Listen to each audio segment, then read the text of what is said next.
An itel phone can be so cheap that the price almost feels like a warning sign. You see it and immediately ask, what exactly did they remove, reduce, or quietly sacrifice to make it this low? That question is fair.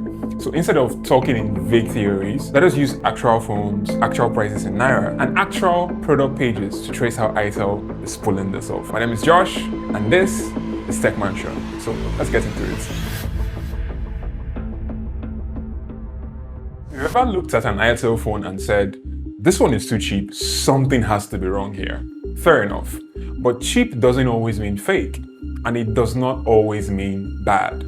Sometimes, it just means a company is obsessively clear about who it is building for, what features people feel and care about every day, and what expensive extras it can safely leave behind. Let's start with the buyer itel is actually chasing. itel says it is a budget-friendly, smart life brand serving more than 70 emerging markets. That means that the phone is not being designed first for somebody chasing flagship prestige. It is being designed for people asking, can this phone handle classes, mobile banking, WhatsApp, social media, calls, and a full day outside without disturbing my budget? Once that is the brief, the hardware priorities change immediately. A student in Unilag, a small business owner in Ikeja, or a parent buying two phones at once is not always shopping for the most glamorous processor. They are often shopping for battery, usable storage, acceptable cameras, and a phone that will not become useless after a few months of ordinary life. That is why the price starts looking less mysterious once you understand the target customer. Now let's look at the real price ladder on Slot Nigeria. The A100C 2GB plus 64GB sits at 95,900. The A100C 3GB plus 128GB is at 114,900. The A200 plus 3GB plus 128GB is 135,900. The City 200 4GB plus 128GB is 145,900. And the S26 Ultra 8GB plus 256GB is 291,600. This is not random. itel is building a staircase and not just one miracle deal. The interesting part is how each step adds value in a controlled way. Let's look at it.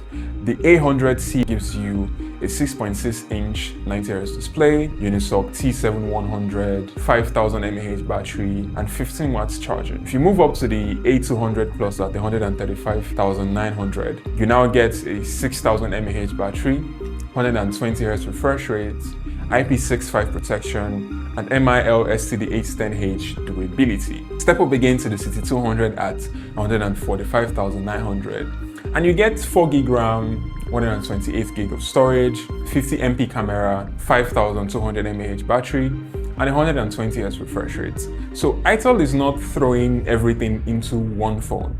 It is upgrading in deliberate layers and keeping each step close enough to feel reachable. And once you see the staircase, the next question becomes obvious. What are rivals giving you for the same amount? And what is itel choosing to skip?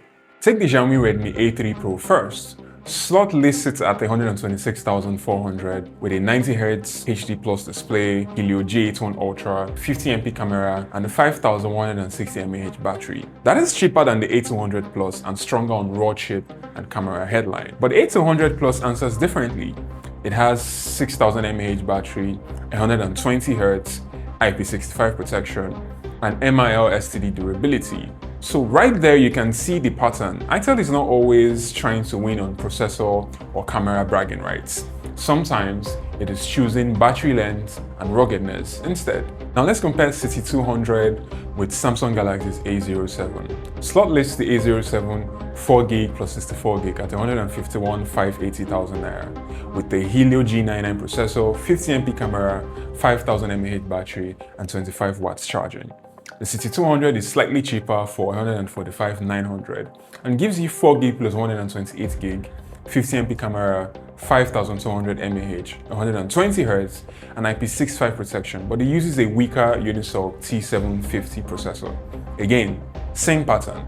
itel is willing to give you more storage and a smoother panel at a lower price, but it saves money on the chipsets. Now look at Tecno Spark 40 at 162,800. Tecno gives you a 6.78-inch FHD Plus display and a 64MP camera, which already tells you where more money is going.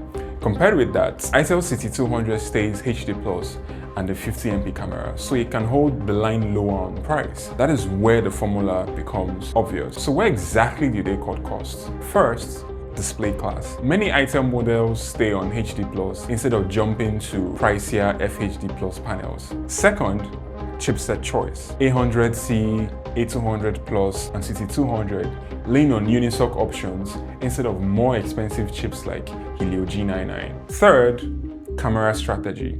Lower tiers use simpler 8MP or 13MP systems, and even when they jump to 50MP, the rest of the hardware stays controlled. Fourth is network ambition. These are mostly 4G first devices, not expensive 5G flex machines. Fifth is material ambition. The brand spends less on prestige parts and more on practical things people feel immediately, like battery size, storage, splash resistance, and basic durability. You can actually see those trade-offs when you line the phones up. Tecno Spark 40 is more expensive, partly because it is paying for a sharper FHD+ panel and a 64MP camera story. Samsung A07 is paying for the Helio G99 and 25 watts charging. Xiaomi Redmi A3 Pro squeezes in a stronger Helio G81 Ultra and 50MP at a lower price than the A200 Plus. But itel answers back with a bigger battery and stronger durability claims. So itel is not always cheaper because it wins every spec battle. It is cheaper because it keeps refusing the most expensive battles. That is why the official itel language also sounds the way it does. The Power 70 page does not lead with luxury talk. It leads with a 10,000 mAh battery setup, IP54, drop resistance, and battery health claims.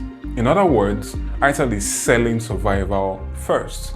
Will it last? Will it charge? Will it handle daily use? Will it survive small stress?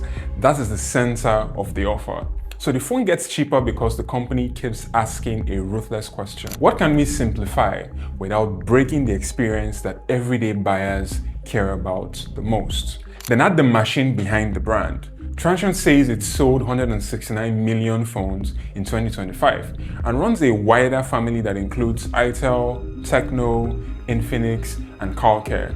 That means sourcing scale, distribution scale, shared software learning, and shared after-sales structure.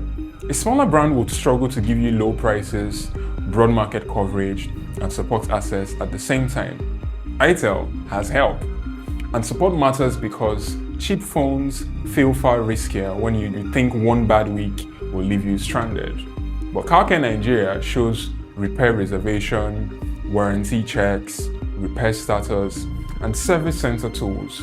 That makes the whole low price story feel less like a gamble. So no, the evidence does not point to a hidden scandal. It points to a brand that knows exactly how to build a cheap phone on purpose. They use scale, simplify the expensive parts, protect battery and daily usability, and keep support visible enough that buyers still feel safe. Now, tell me in the comments, if you had a tight budget and you wanted to get a new phone, which one would you protect first? Battery, camera, durability, storage, or raw performance? And if you want the next video, I can break down exactly which itel model makes the most sense at each budget step. My name is Josh, and this is Tech Mansion where tech lives, and I'll see you in the next video. Make sure you subscribe. Be safe.